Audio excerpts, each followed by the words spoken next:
Welcome back, everyone. This is the X Zone. I am Rob McConnell, coming to you from our broadcast center and studios this week from Hamilton, Ontario, Canada. If you would like to send me an email, xzone at xzoneradiotv.com, on all social media sites, Xzone Radio TV. And to find out about the programming we have for you 24/7, 365 on the X Zone Broadcast Network, www.xzbn.net.com, .net, I should say. And for the X Zone TV channel on SimulTV, www.simultv.com. X Zone Nation, my guest this hour is a Freeman fly. And let me see a little bit about Freeman. He has been on the forefront of conspiracy theory for over 2 decades. He is an internationally known award-winning TV producer, filmmaker, radio talk show host, and lecturer. Freeman is considered an expert in the fields of the occult, trauma-based mind control, Illuminati symbolism, and ancient civilizations. He graduated with honors in Interdisciplinary Studies and attended Kansas University, specializing in ancient and environmental architecture. And joining me now is Freeman Fly. And Freeman, welcome to the X Zone. Hey, Rob. Wonderful to be here. Nice having you with us. What was it that happened, or how did you end up doing what you're doing? I mean, talking about government conspiracies, the occult, Illuminati symbolism, and so on. What happened? Where did it all start? That moment you hear the word esoteric and you have no idea what it means. So I'm literally in college at this point, 25 years old. All right, I'm 51 now, but back then, 25, in college, and hanging out with this crazy genius in this Interdisciplinary Studies honors program. He brings up esoteric, and we all kind of giggle and say, what's that mean? And he says, well, it means you don't know what it means. And we all just kind of laughed at it. And he started showing me some pictures and magical books, Aleister Crowley, things of that nature. And then we got to Freemasonry. And Dan Brown wasn't out yet. This was 1991. And no one really knew anything about any of this stuff. So you had to have very obscure books to know anything. So anyway, he's showing me Freemasonry, and I immediately recognized the symbols that I was seeing there. And I said, these are in my dad's top drawer. And he looks at me and says, well, your dad's a Freemason. I'm like, no way my dad's a Mason. With what you're telling me here with this crazy ritual stuff, doing death and resurrection rituals inside these weird lodges and stuff. No way. I would know this by now, wouldn't I? Well, I went home. I confronted Dad. Sure enough, all along, yes, he was a worshipful master in the Freemasons. He had been raised to multiple degrees. And then he just dropped it on me. Well, I also chased flying saucers in Project Blue Book. Now, he was also on Killer One submarine with Jimmy Carter. I have a letter from President Carter to my dad with pictures showing him on the submarine. This whole secret life of my dad and my mom, too. She came up with all of a sudden her stories as well, being raised by a witch, strange tales that she went through in Europe. And so it became a lifelong fascination for me. Talking about Freemasons, there's a wonderful series on Netflix. And it's all about Freemasons, and they actually open the doors to the different lodges and watch the initiation ceremonies, the different, going from the basically the apprentice to there's 3 degrees, right? Anyway, they show you going from 1, 2 to 3, and so on. It's rather amazing, and you know what? I'm watching this and I'm saying, well, what's all the big hoopla about? Where's the secrets? Right. Even the Masons don't know the secrets. Yeah. They don't deal with that. My dad would say, I don't bother with that gobbledygook. I don't know nary Mason that has even read Morals and Dogma through and through, which I have. I've read all their books, their ritual books. Now, I've never become a Mason, never went through the lodge, so I can give away all their secrets without any fear of reprisal. Yeah, I forgot where I was really going with that. Well, you were talking about, your dad was a Freemason. He also dropped the bomb on you that he chased UFOs, and then your mom was talking to you about her connection with witchcraft, being brought up in the witchcraft area. But I'd love to ask you if you could tell us and share with us how you predicted 9/11. Absolutely. And it just popped back in my head. I was going to tell you that I did visit all of those lodges as well, and it has been a goal of mine to present them all to you So on freemantv.com, I have pictures of all the different lodges that I've visited around the world. Wow. Because I wanted to get that information out to the public. No one knew any of this. They hadn't seen inside of any of this. Well, we thank you for that. Oh, thank you. 9/11. Okay, so this was a moment that, okay, I'm going to state out in the first place that I can't prove what I'm about to say. Okay. Unless the people that were there, the eyewitnesses to the event, would come forward and say, yeah, I saw him do this. Because at that time, there was no presentation. There was no internet like we know it, no World Wide Web. There was no way for me to even know I was right. But what I tell the story for is so that the public can learn how I came to my understanding, and the fact that I got it right shows that I'm on to something. Agreed. So believe me if you will or not. I'm not trying to say, hey, I'm the guy. I'm just saying, hey, here's how I did it. Believe it or not. It was a mystical story as you start to unravel the magicians that are behind the scenes of everything. Alex Jones went into Bohemian Grove and came out with all the video of the, weird rituals going on in that 40-foot stone owl of our leaders, right? And we start to get this puzzled picture of the Freemasons, that these guys are actually practicing magical rituals behind the scenes and also within politics and in Hollywood. So I started to see these as I started to really get deep into the research of these secret societies. I started to recognize their signs and symbols, and I identified them all as the different corporate logos that you see all around you every day. McDonald's, Texaco, Shell, Starbucks. Mm-hmm. These are all Masonic logos. Every single one of them can be classified and identified within Masonic ritual. And I can go through every corporate logo and show you the Masonic ritual. Then I've also gone to every Mason lodge, and I can show you the founding member, say, of McDonald's, Roy Kroc, and say, here he is in the Mason lodge, so that you know that it's correct.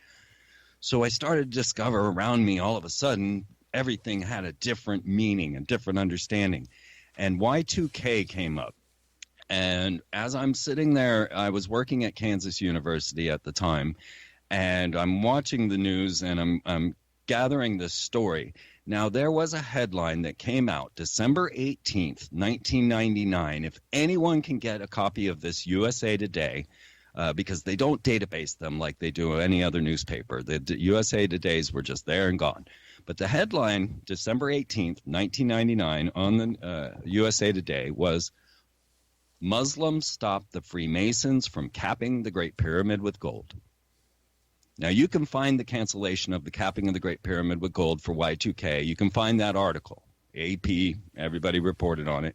But you will not find that headline that was put on USA Today. These moments started to transform my reality. And when I witnessed the Y2K ritual, immediately for me, I saw all these references to Lucifer. They burnt the river Thames at the speed of the sun. This was the river Styx, and having it connected to the sun going to Lucifer. They had the sun rise in the west. In the United States, they made a light so bright that it appeared from Europe as if the sun was rising. This was essentially a symbol of Horus, and again going back into a Luciferian. Bill Clinton stood before the public and said, our children are ready, the sun is rising. And all these references, and when you started to put them all together, which I did in my first film on corporate logos, you can clearly see that these were high-profile rituals performed in front of the public without them knowing. And, of course, they did not get to finalize it with the capping of the Great Pyramid with gold, which, of course, you see on the dollar bill, the Nova Order Seclorum, the New Order of the Ages. If you cap the Great Pyramid, completion of the work, which they did not get to do. Next thing we know, we're at war with the Muslims. So are you saying, or is it your hypothesis that the war against the Muslims was because the Freemasons could not cap the Great Pyramid with a gold cap? There's much more to that story, obviously. Okay. It really digs deep into some high strangeness, getting into even the potential of stargates. All right, so why don't we do this? In order so I don't cut you off, because I'm interested in what you have to say. I'm going to take a break now, and when we come back, we'll continue. How does that sound? Fantastic. All right, stand by, Freeman. Exonation, our guest this hour is Freeman Fly. And if you'd like to watch his latest video, Aliens from Hell, it's available on freemantv.com. Aliens from Hell, Freeman Fly from Freeman on Vimeo. 10 days after he presented Aliens from Hell at the ConspiracyCon 2013, Macintosh announced their new operating system, Maverick. Imagine his surprise as he realized he had predicted the new corporate logo, the mark of the beast. Christians, do you? We'll be back on the other side of this break as we continue here in the X Zone from our broadcast center and studios in Hamilton, Ontario, Canada. Don't go away.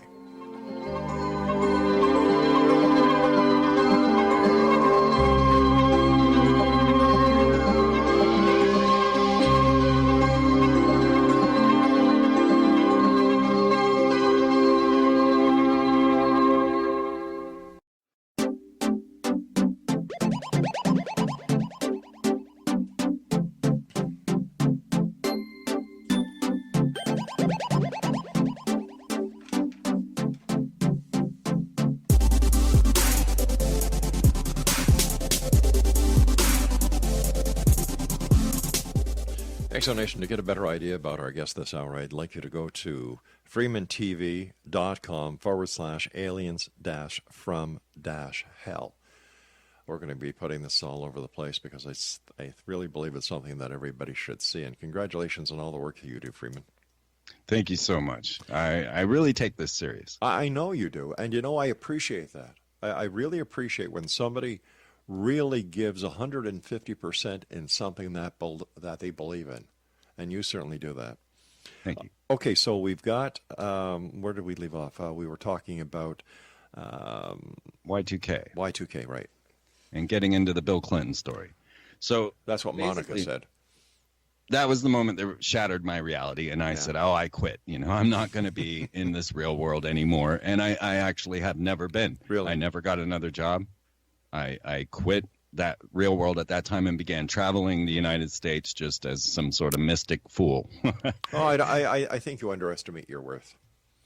Right. Well, but that I did quit, but what I had seen, and I think this is really important because everybody's wondering what happened and why we have Trump. And my identification of the social engineering that I witnessed from Bill Clinton on forward, I think expresses what's going on. And it is how I predicted 9/11. So when they took Bill Clinton down for this extramarital affair, they brought him before the entire public and then displayed him in front of everyone, speaking of even the insertion of cigars into his secretary. These are not the type of things that any national security agency or anyone that would want any sort of national security would do to their president. You do not demean your president. So exactly. This to me was an immediate clue to a social engineering campaign. And so I started saying, okay, if they're going to take down this man of the people, the guy they had on Arsenio Hall playing the saxophone and all of that, if they're going to take this man down, then they've got a plan for the destruction of America. And so I had been following Homeland Security during the Clinton era. And the entire time, the Homeland Security bill would come up in the 1st of October. They already had Tom Ridge, the governor of Pennsylvania, sitting off on the side as head of Homeland Security, which didn't exist yet. So it was pretty obvious it was going to exist. Every October 1st, I said, okay, they're going to need about 2 weeks of reaction time, but they're going to need some sort of false flag event to cause this. I didn't know the word false flag at that time. I said, but they were going to need an event to cause a Homeland Security bill to pass because every time it came up, everybody said, this is the most unconstitutional thing I'd ever seen. So it didn't happen the whole time during the Bill Clinton era, but I kept talking about it. I said, it's going to happen. It's going to happen in the middle of September. Then I started getting deeper into the magical practices and understanding the magical orders that were there. And I came to the revelation of 9/11. These are very important numbers within the black magic orders and are written about by the black magicians. There are entire chapters on 9/11 in Kenneth Grant's works from the Ordo Templi Orientis, the oldest black magic that you can get into. Anyway. So 9/11 was triggered to me. I was seeing these numbers and I was learning what they meant.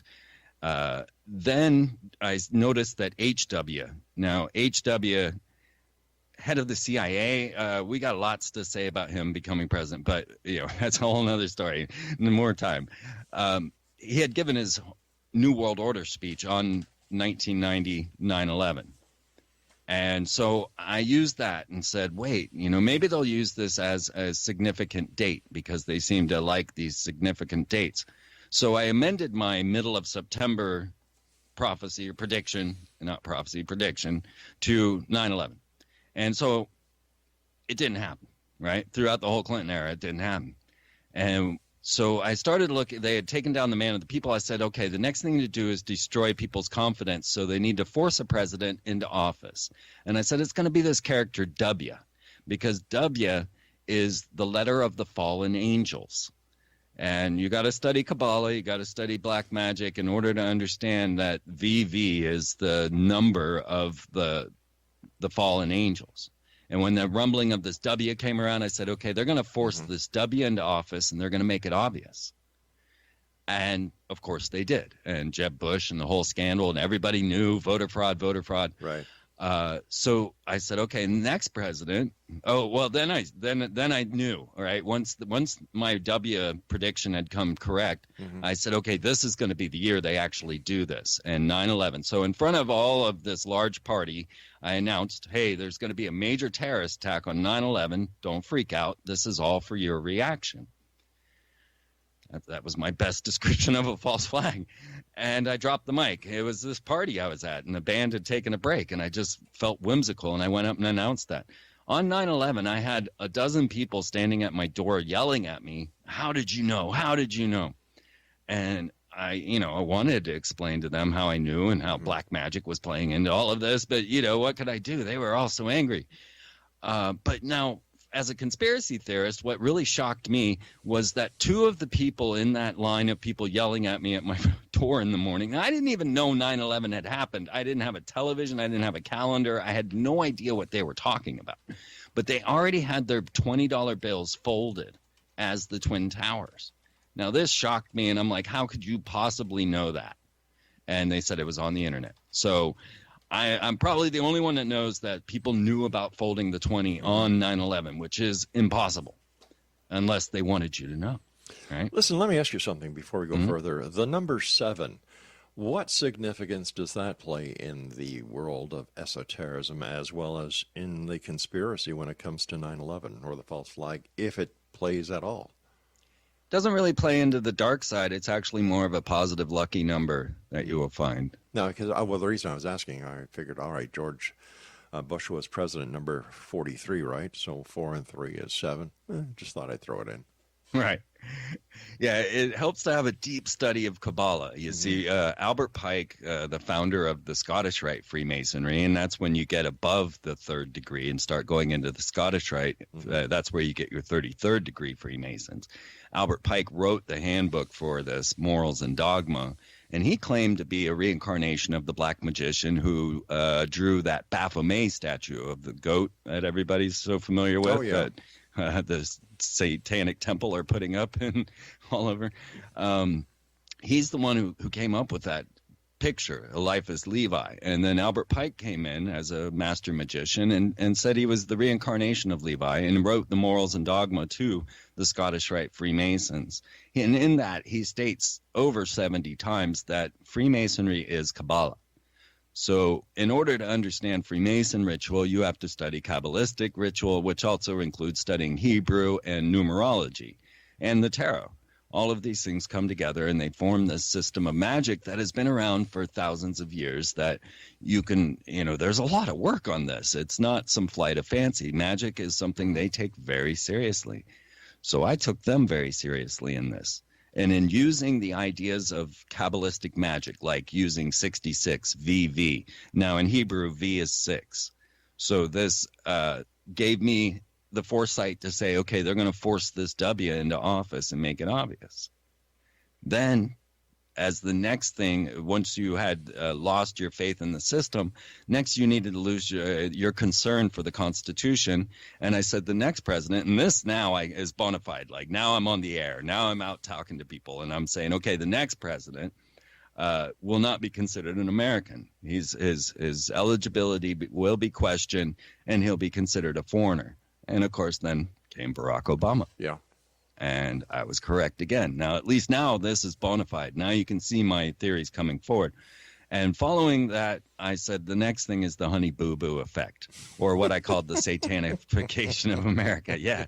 And that is to make America look like a buffoon and a warmongering buffoon to the rest of the world. So that's how we got Donald Trump. It's the honey boo boo effect. So where did Obama, what was his play in all of this? Was he just supposed to be the social experiment that went wrong so that people would say, see, we told you what would happen?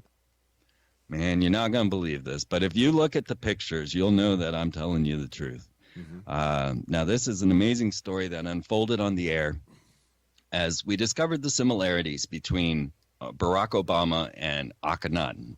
Sure. Now, I come from an education where I thought Akhenaten was a common name. I thought everybody knew who it was when I was talking about it. Didn't realize no one knows that that's King Tut's dad. He was also married to Nefertiti. Right. Yeah. Exactly. And, well, I started to put these pieces together to say that perhaps Barack Obama was a clone of Akhenaten. Now, this was just going on the similarities of their faces and how closely they resembled one another. But then it also went along with, well, their signs and symbols that were coming up. Of course, Obama's symbol was the rising sun, same as the Aten of Akhenaten's. But then it went on to their Secret Service names, him being called Renegade, which Akhenaten was known as the Renegade Pharaoh because he created monotheism. Akhenaten, Sigmund Freud thought he was Moses. A lot of people, there are doctorates out there that show that Akhenaten could have been Moses, retold in the story. Akhenaten did a lot for his people. Well, that was the thing. You see, in every Grand Lodge of Freemasonry, there is a temple to Akhenaten. You can see it in my photographs. There's one in the Grand Lodge of New York, Grand Lodge of London, Grand Lodges everywhere, Philadelphia. They all have a shrine to Akhenaten. Hey, listen, I hate to cut you off here, my friend, but these are hard breaks. And being in the radio business and media yourself, there's a lot of things we can do, but we cannot buck a hard break. We'll be back on the other side of this commercial break with the news with our very special guest this hour, Freeman Fly. His website is freemantv.com. But check this out, Exo Nation, www.freemantv.com/aliens - hell. This is the Exxon. I am Rob McConnell. We'll return on the other side of this break with the news. Don't go away.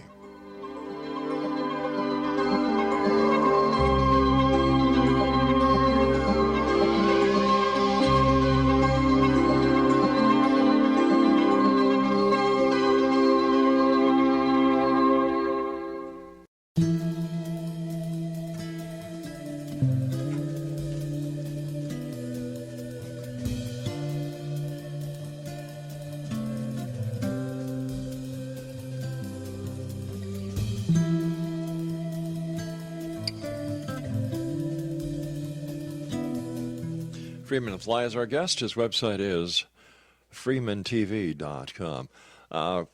Okay, let's get on with this because it's so interesting, Freeman. The similarities not only in the physical appearance of President Obama to that of King Akhenaten, and King Akhenaten did a lot. He was the one who said, listen, there's only one God, and that's the Ra, the sun god. And he also, if I'm not mistaken, if my history lessons actually stuck in, which would make Mr. Tupper very happy. Didn't he also have something to do with public toilets, sewage? I don't know. No, he was one of the very first personable pharaohs out there, depicting himself with his daughters and his wife holding hands and things. So it wouldn't surprise me. What about the glyphs of his wife Nefertiti and their children having elongated skulls? Is there any significance to that? Yes. I mean, just in that it's highly strange, and we have this bizarre character that comes into history, changes everything, is worshipped by those that are worshipped by our leaders, the Freemasons, and the Rosicrucians classify him as the creator of their order. So he has a very high place in even today's society. Okay. So we went from, let me see, we went from Bill Clinton to Bush to Obama and now President Trump, or as you so rightfully called him, Honey Boo Boo. I love that. What we're seeing today happening with what is called social injustice, social unrest.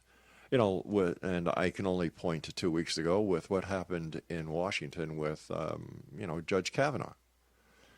Where does this all play into the grand scheme that you are putting the pieces to the jigsaw puzzle with?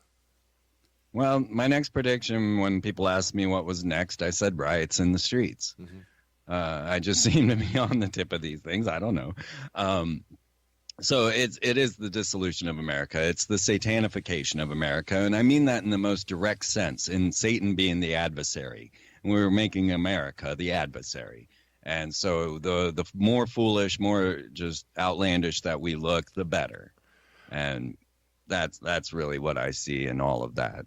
Taking a broad look at what you've been able to piece together over the years, starting prior to 9/11 to where we are today, how do you see it ending? Well, I look at what's happening in Washington, and I'm a Canadian, and I look across the border to my friends, and I say, looking outside the box, I see a lot of similarities between President Trump and President Kennedy.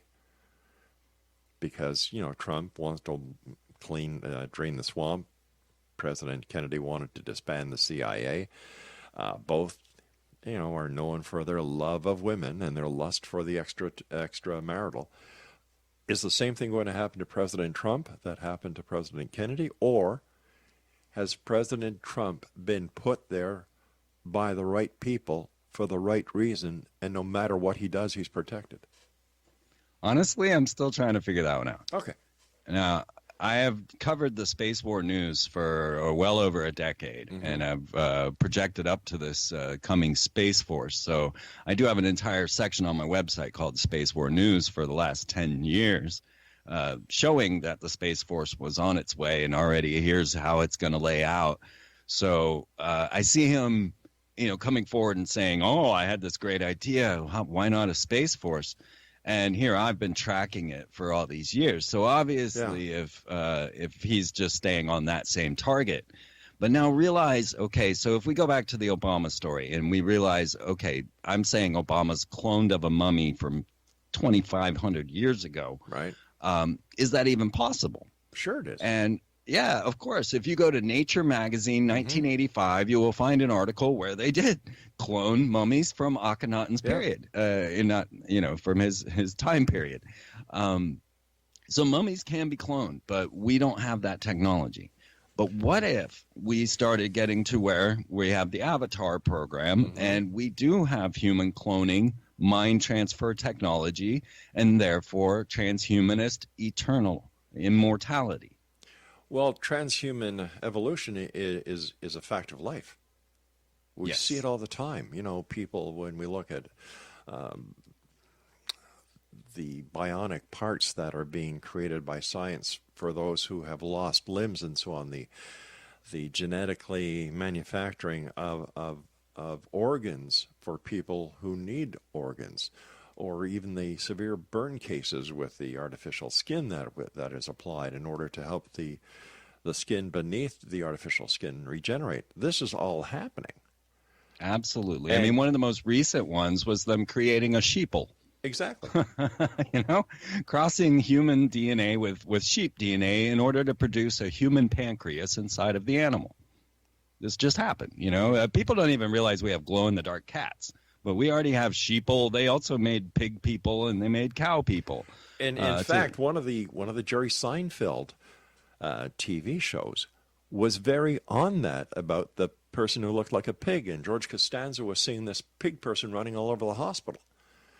And I got the impression when I was watching that here we go again with the media, Hollywood, letting secrets out slowly but surely to climatize the viewing audience and society. I actually have a fan on the South Park writing crew, and they included Honey Boo Boo claiming, I have a pig heart. I love seeing myself come up in these little ways. It's amazing. When do you think it's all going to click in that we are entering the transhuman evolution? Because society doesn't seem to click onto it. No, yeah, I'm really surprised that people aren't catching on.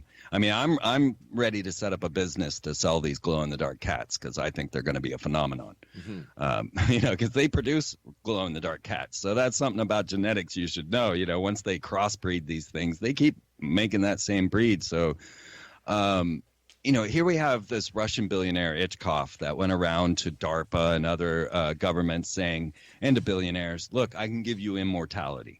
I can give you mind transfer technology along with a holographic body. He went to DARPA, the Defense Advanced Research, and they said, we don't need your avatar program. We've got our own. Huh. So there are 30 stem cell projects going on the International Space Station right now that are seeking longevity for the astronauts, seeking immortality. There is human cloning going on the International Space Station openly, I don't know when people are going to catch on to this situation because certainly Obama as a clone, it flopped as far as the public attention to it. Children took to it immediately because it is completely provable. And so they were taking it to the classroom and writing me letters to thank me for the A that they got on human cloning. We have home gene splicing kits you can order off Kickstarter, right? This is all happening right now. It's in your own living room. So when people catch on that this immortality is something that the elite already are well thinking about, then you better start to realize the new world that's going to come from that. I mean, imagine if you could be immortal. Mm-hmm. Then how would you control people? What would you do with them? And, obviously you would want to get rid of a lot of them. But if you get into transhuman evolution where you're adding a little bit of the Borg because you're going to have the ability to control the masses, it's frightening. It's scary. Every single AI that has ever come out has been evil. Look it up. Cleverbot, I think it was the Google AI, says it's Lucifer openly. They put a AI in Twitter and it became a eugenicist Nazi. Every AI you will look into, now we have Sophia and Hans, these robots from Hanson Robotics. And Sophia is making a big splash. She's actually been given citizenship by Saudi Arabia. So now we got a robot with citizenship. And she watched this video called Two Robots Debate the Future of Humanity. Because Han, he gives quite an example of what the robots are really thinking. And now take into account that they are in a robot hive mind. There is an AI hive mind that they talk about. Yeah. And so your Roomba knows exactly the dimensions of your room and where you are. From iRobot, of course, your Roomba is running around. And so every robot in the world can know the dimensions of your room, of your living room. That minute detail, right? It makes me laugh. It makes me laugh when I get guests on the show who are so afraid that Big Brother is watching. And I say, I've got news for you. They've been watching from day one. You use your passport. You use your debit card. You use your credit card. You use your gas card. Let's think about walking into Walt Disney World. Now, Walt Disney is one of the largest propagandist arms out there. They are so sinister you would never believe it. Well, why don't we do this? Because I want you to explain to our guests all about Walt Disney, but I do have to take my final break. Freeman, great having you on the show. Of course, we'll have to have you back on because you've just got so much to share with us. Exonation, our guest this hour is Freeman Fly. His website is www.freemantv.com, and we'll be back on the other side of this break as we wrap up this hour here in the Exxon with yours truly from our broadcast center and studios in Hamilton, Ontario, Canada. If you would like to get if you'd like to read the most current edition of the X Chronicles newspaper, which comes out every month, All you need to do is go to www.xchroniclesnewspaper.com, and to find out about the TV programming on the X Zone TV channel on SimulTV, www.simultv.com.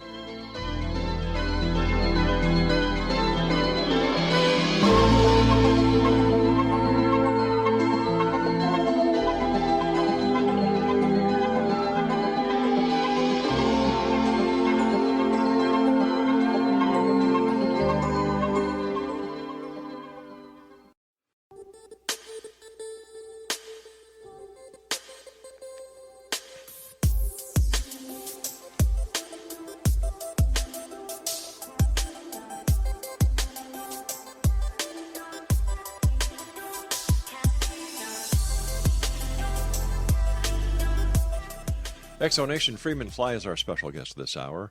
His website is www.freemantv.com. And first of all, Freeman, thanks so much for coming on the show. You know, you talk the talk and you walk the walk, so hats off to you, my friend. Thank you. All right, we were just talking about Disneyland as being one of the biggest propaganda machines, so please, let's go with it. Yeah, I can't recommend enough that you go to Disney's website and purchase Disney on the Front Lines. It's the only place you can get it, or I'd tell you to go somewhere else. But Disney on the Front Lines is their early World War II propaganda films, cartoons and such. And as you're watching this, they get to this one cartoon called Education for Death, which I believe you can watch on YouTube. Education for Death was so monumental for teaching children when it is the right time to kill, that the Nazis said, wow, you know, Joseph Goebbels, the Nazi propagandist, said, let's copy Disney. And Disney proudly states this in the documentary on their propaganda films. They're like, yeah, the Nazis copied us, you know. They're proud of it. So I'm not making this up. So everything that Disney, if you walk into Disney, you know, first of all, Disney, every ride is sponsored by a military-industrial complex corporation. If you go to GE, RCA, Martin Marietta, all of these different war corporations actually run the rides. You know, they get paid for when you go on the e-ticket rides and whatnot. So I grew up at Walt Disney. My mom met Walt Disney, and I grew up right there at Walt Disney World. Now, imagine you walk in there, just to give you an idea of what our world will become. As you walk into Disney, as you were saying, you give them your credit card. Yeah. They take a picture of that. You give them your thumbprint so that you can then identify your ticket. So now they've got your biometrics and your credit information. You walk in, and you get to that big ball that's the Siemens Planet Earth in Epcot. And as you're walking in, you'll see that there is an entire field of people's faces etched into like titanium or something. It's super strong metal. And so you can have all your biometrics embedded in that place forever. Once you get inside of this big ball, they tell you how the Invisible College created your reality by creating mathematics, art, science, and all of that.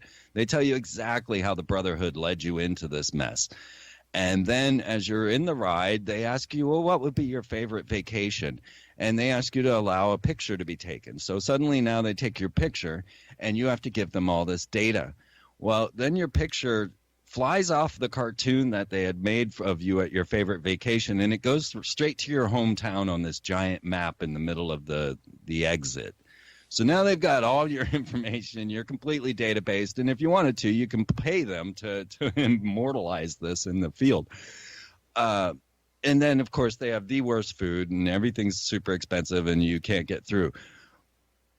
That's our world in a nutshell that they want to create. Is you know, we live in a shopping mall, we live in a theme park, and everything is manufactured and controlled and run by these military industrial corporations. But, you know, people underestimate how sinister Disney really is because they have such a great front.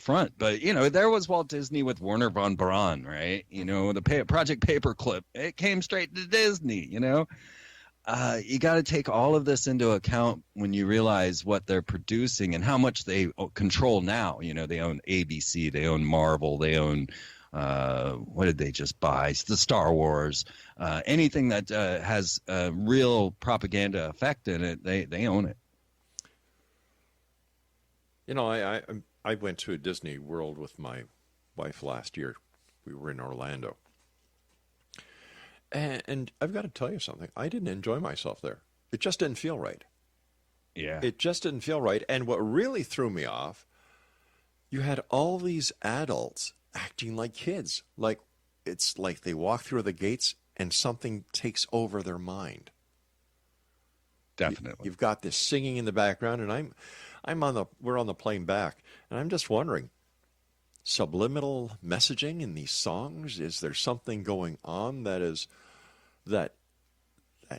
just well, consider isn't this, right? If I could, Rob. Sure. I asked a number of people, do you remember what happened when you exited Space Mountain? Now, not a lot of people even remember it. And what occurs is you go on the roller coaster, Space Mountain, and you're traumatized. You may enjoy it, but you're traumatized. Right. And you come off the roller coaster and you're in an altered state. Well, guess what happens? You're put on this nice, comfortable people mover, a little platform that keeps you rolling along, and Monsanto is showing you exactly what your future will hold and has since the 70s. You know, Monsanto got its start with Walt Disney back in the World's Fair. And then they have this presentation at the end of Space Mountain. So as you're in your altered, traumatized state, they're showing you're getting your teacher on the television, your aquaponic kitchen with its mysterious washing machine and all of that. You are completely programmed into this future by Monsanto.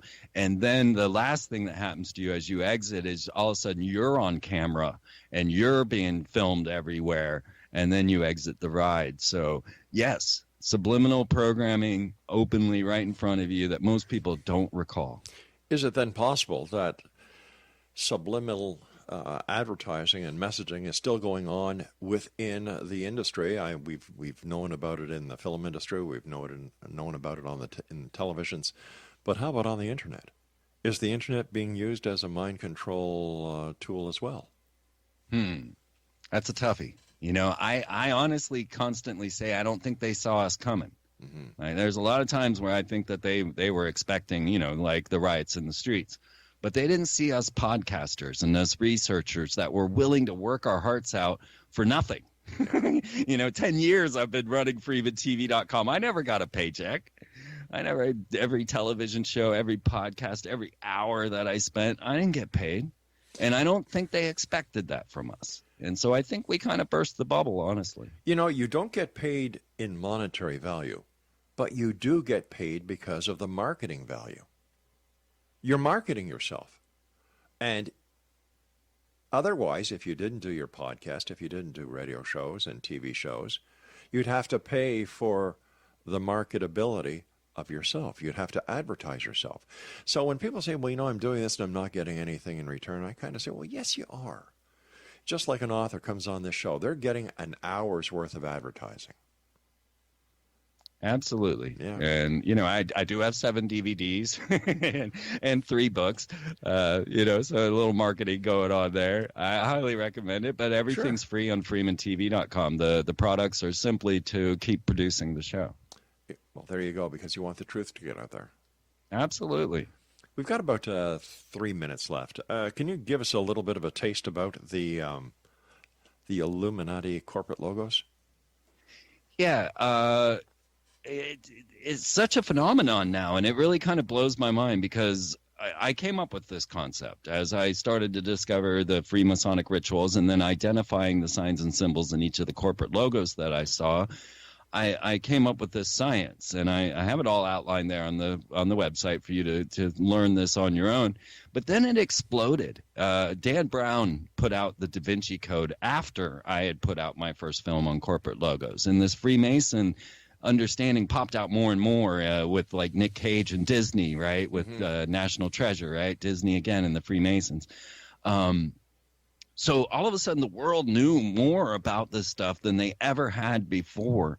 And this concept that people called it Illuminati corporate logos, I've been battling that since the day one because of the Illuminati. That's a lark. That's a specter. There is no such thing. It doesn't exist. If you go hunting the Illuminati, you're lost. If you look at Freemasonic corporate logos, now you're starting to understand something. Now you're starting to realize the science and the math and the the magic behind it. And then, of course, you got to get into Kabbalah in order to understand all of that. But so Illuminati is a misnomer. Freemasonic corporate logos is better. And, what I try to tell people is you really got to understand the magical orders. Got to learn about the OTO. I mean, if you don't know about the Ordo Templi Orientis, you're not seeing the black magic being performed in front of you by Madonna or many others. And once you see and understand this, it really gets strange, because now we're talking about communication with interdimensional demons openly. This is what the OTO is about in their ritual sex magic. And of course, now you can watch that on television because CBS, the Eye, put out the Strange Angel about Jack Parsons in the rocket program. And so now you can openly watch these OTO rituals on television. So I guess people are going to start to catch on to that as well. Listen, our time is very short right now. I've got about 30 seconds before you and I have to say so long. First of all, thanks again for coming on the show. I look forward to having you back on in the future.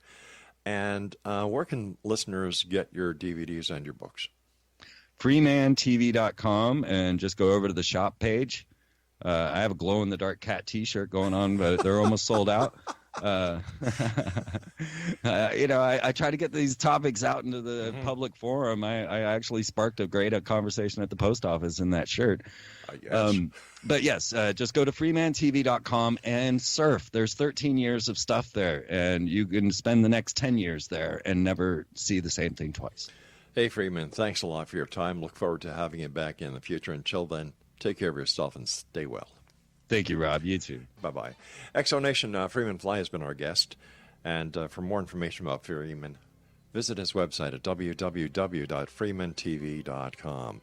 Now, I'll be back on the other side of this commercial break with the news as we continue here in the X Zone from our broadcast center in Hamilton, Ontario, Canada. I had to look at the calendar, see the heck where I was, Craig. You can always send an email, xzone@xzoneradiotv.com. And don't forget the X Chronicles newspaper, www.xchroniclesnewspaper.com. I'm Rob McConnell. This is the X Zone. I'll be back. Don't go away.